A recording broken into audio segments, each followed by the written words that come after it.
Yo, what's going on? What's happening? Peace and power, elevation be to all you. This your girl Tiffany coming through here live in effect. So today I am going to be doing a presentation on Mark Essay. So Mark Essay was considered as the New Orleans sniper. All right. He was a black nationalist and he was considered as a serial killer. Okay. So I'm doing a presentation on him. Unfortunately, I could not get my setup on the computer. So what I'm going to do is I'm going to flip the camera on my phone so I can show you guys the presentation. All right, so give me a moment.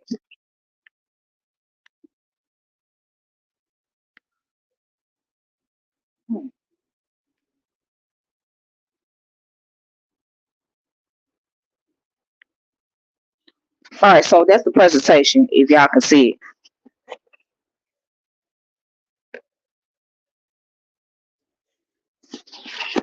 So here's my presentation on Mark Essay. That's a picture of Mark Essay right there.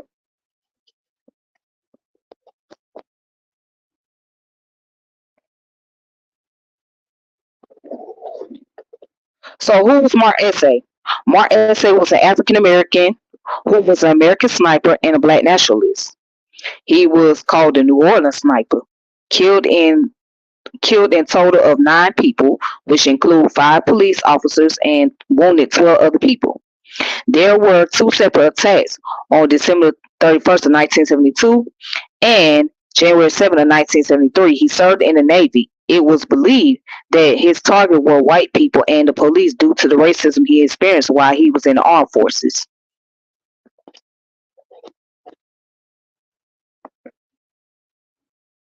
All right, so let me put up my speaker notes. Okay, let's see.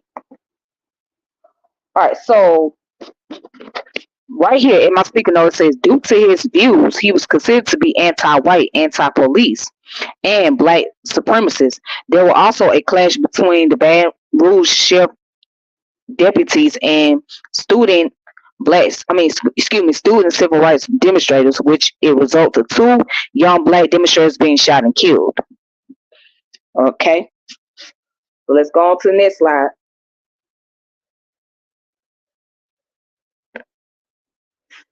All right, so he was born in Emporia, Kansas, raised in close-knit and religious household.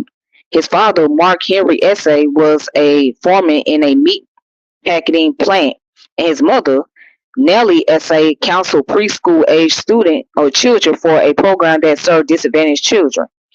The town Emperor is consists of 19,000 people and shows racial harmony. He developed a passion for Cub Scouts and music by playing the saxophone in high school. Then there was a passion for hunting and fishing, and he had ambition of becoming a minister. So he grew up in an environment that was not there was not a lot of racial tension. Okay, so he grew up in a very small town. So he came from a community where people came together and they harmonized with one another. All right.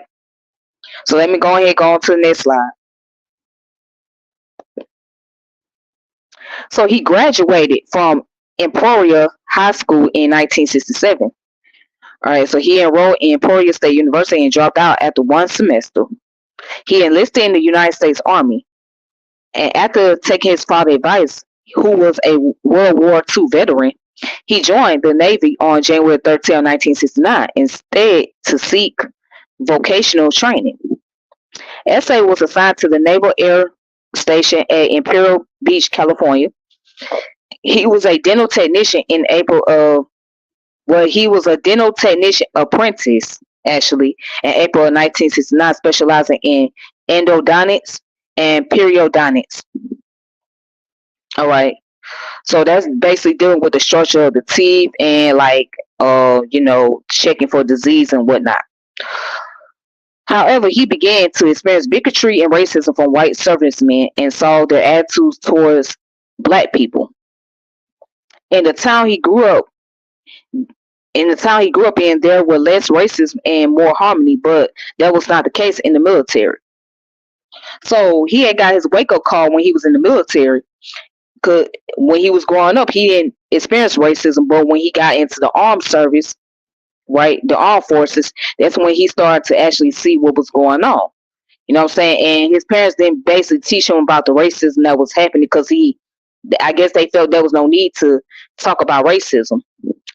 However, he had to learn the hard way. So let me continue.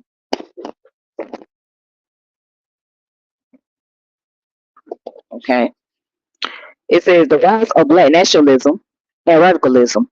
So Mark was told by other black sailors in order to gain respect and approval, he would have to achieve higher rank, which he did become a seaman. However, it did not reduce the amount of harassment of racism. In order to get past these difficulties, he started taking sedatives.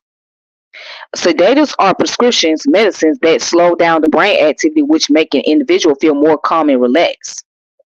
While he was in the service, he became friends with a colleague named Rodney Frank, a black militant who worked in the aircraft intermediate maintenance department. They would talk about racism and bigotry. That's when Frank encouraged him to read literatures about Huey Newton, Bobby Seale, and the Black Panther Party. All right, so let me go to my speaker notes.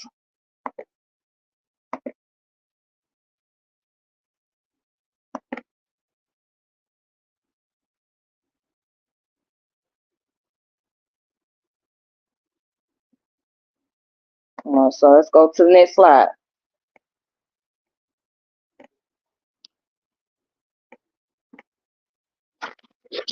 Peace, brothers and Tyler. How you doing? Been a long time.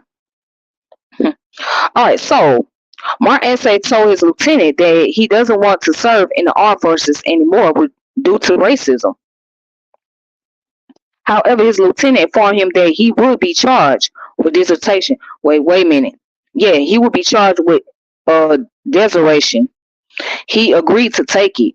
The judge gave him 30 days restriction on the base and forfeit of $90 pay for 2 months. He given a he was given a general discharge on February 11, 1971. Because he felt so much discrimination from the military, he continued to study the Black Panther ideology and referred to himself as Mata. And he read the book called Black Rage, which was written by the psychiatrists William H. Greer and Price M. Cobbs. So the psychiatrist William H. Greer was the father of David Greer, who is the actor. So one day I will get into the book about the Black Rage.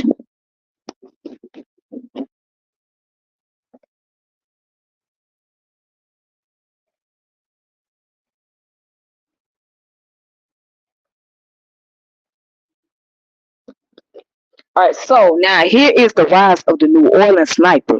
So Mark S.A. moved to New Orleans in between 1971 and 1972. He settled in a neighborhood called Central City. There he witnessed poverty in the city's housing project. He lived in a two-bedroom apartment on Dryades, Dryades, Dryades Street. He applied for the Total Community Action federally funded program. He was accepted and specialized in vending machine repair. He began to study a course on African studies in 1972, familiarized himself with English, Swahili, and Zulu, written them across his apartment. He had a Colt 38 caliber revolver and battled with severe depression. So after he got out of the military, he was going through severe depression, what we call PTSD. Okay. So first he was taking sedatives, which was the pills that's supposed to calm the nerve, right?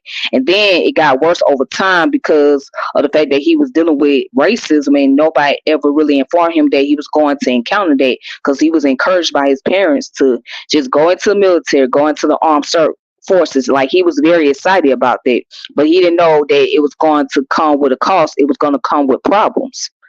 So that would pretty much make him depressed, just his years of serving in the military, and end up getting a discharge because he could not continue on dealing with the bigotry and discrimination. So he felt like the service did not do anything for him as far as like solving the problem of racism and racial issues.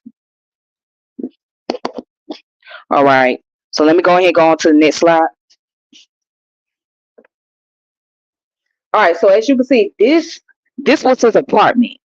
Okay, this is what it looked like. Now it says Africa, black. Justice is black justice. Blood revolutionary. Kumba, Yakuba, Congo, Hornbill. All right, and also say, hate white people, beasts of the earth. My destiny lies in the bloody death of racist pigs. All right, so he wrote all of this in his apartment. Okay, that's the picture, as you can see. Shoot to kill. Wayu Bata. Yeah, so he was a radicalist for sure. He was really a radicalist. He had that radical mindset.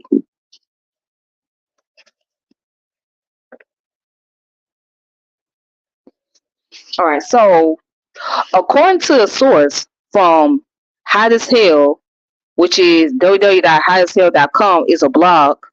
Okay, it says that it was November 1972 when SA was finally triggered into action by the racially charged killing of two African American students in Baton Rouge. They were gunned down by law enforcement during a protest.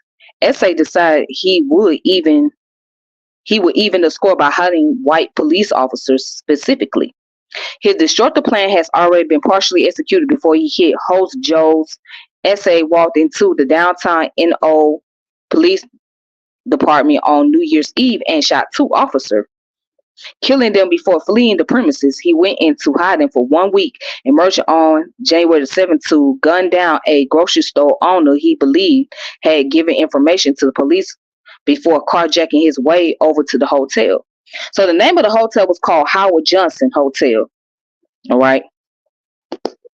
So let me get into the speaker notes.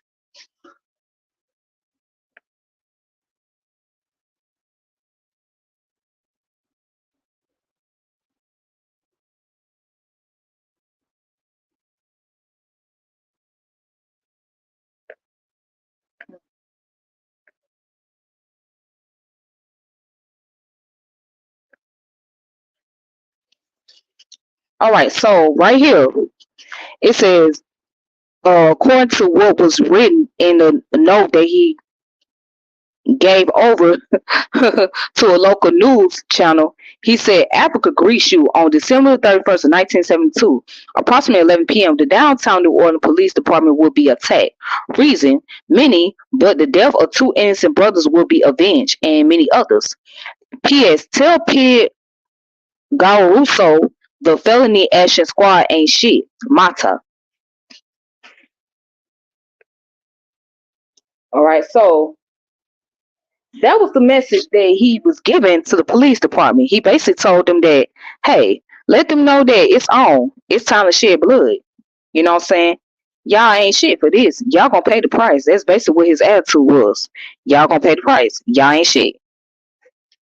So it goes on to say, from his perfect and well protected vantage point, SA targets cops, firemen, and white civilians as first responders work to empty the building and neighboring structures. Newspaper reported that nearly 100 officers eventually made it to the scene, but none could get a clear shot of the loner sniper on the roof. Law enforcement was also unclear as to whether there was one gunman or many. SA did a masterful job of setting fires and utilizing firecrackers within the hotel to create the illusion multiple shooters were inside the building.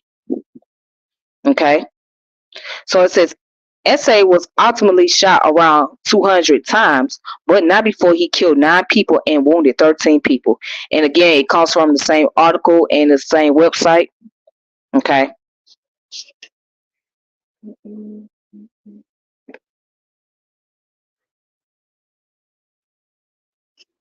Okay, so here's the aftermath. It says here, the guy was so shot up, he had to be picked up with a scooper, says Eddie Rance, who was perched on a nearby building armed with a 30 caliber carbine and who took part in the volley shots that finally brought SA down. During Essay's funeral, the New York office of the Black Panther Party sent a condolence note to his parents in Emporia, Kansas. The note hailed Mark Essay as a warrior and revolutionary. All right, so this came from an article called well, I got the reference at the end, but it came from an article crime. It's called crime. All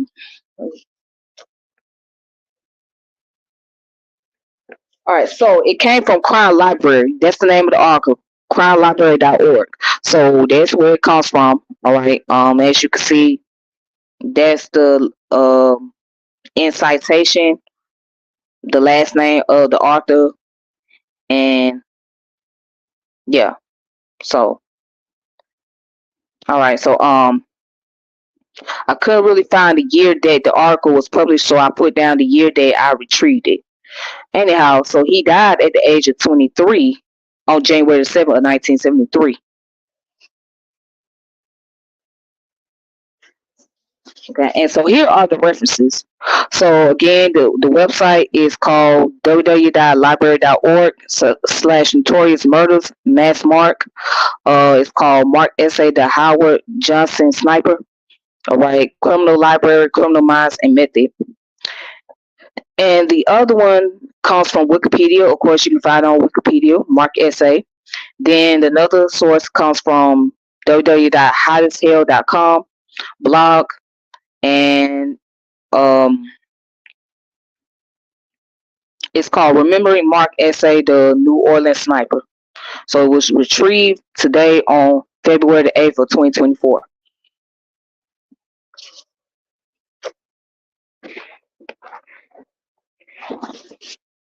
And here's a book that you guys need to check out. It's called A Terrible Thunder, the story of the New Orleans Sniper by Peter Herman. Excuse me, Peter Hernan.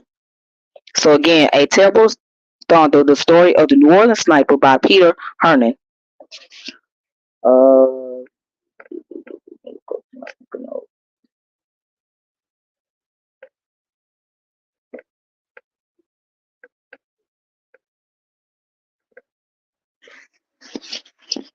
All right, so right here, it says days after Essay's death, his body was returned to his family in Kansas. His funeral was held at St. James Church in Emporia on January 13th. His family authorized 2 wreaths to be placed upon his coffin. One wreath simply bore his childhood name, Jimmy, and the second the second wreath bore the slogan "Power to the People." Again, so one wreath simply bore his childhood name, Jimmy. The second wreath bore the slogan "Power to the People." All right, so that's it. That's all that I have. Make sure you guys subscribe to the channel and hit the notification bell. All right, that's the reference. If you guys want to check the reference out, if you see it, and here's the title of the book. If you guys want to look at the name of the book. All right, so this book goes into more depth and details about the incident that happened in New Orleans and who all was involved and whatnot. So I wanted to put more information on here, but it was a lot to put on.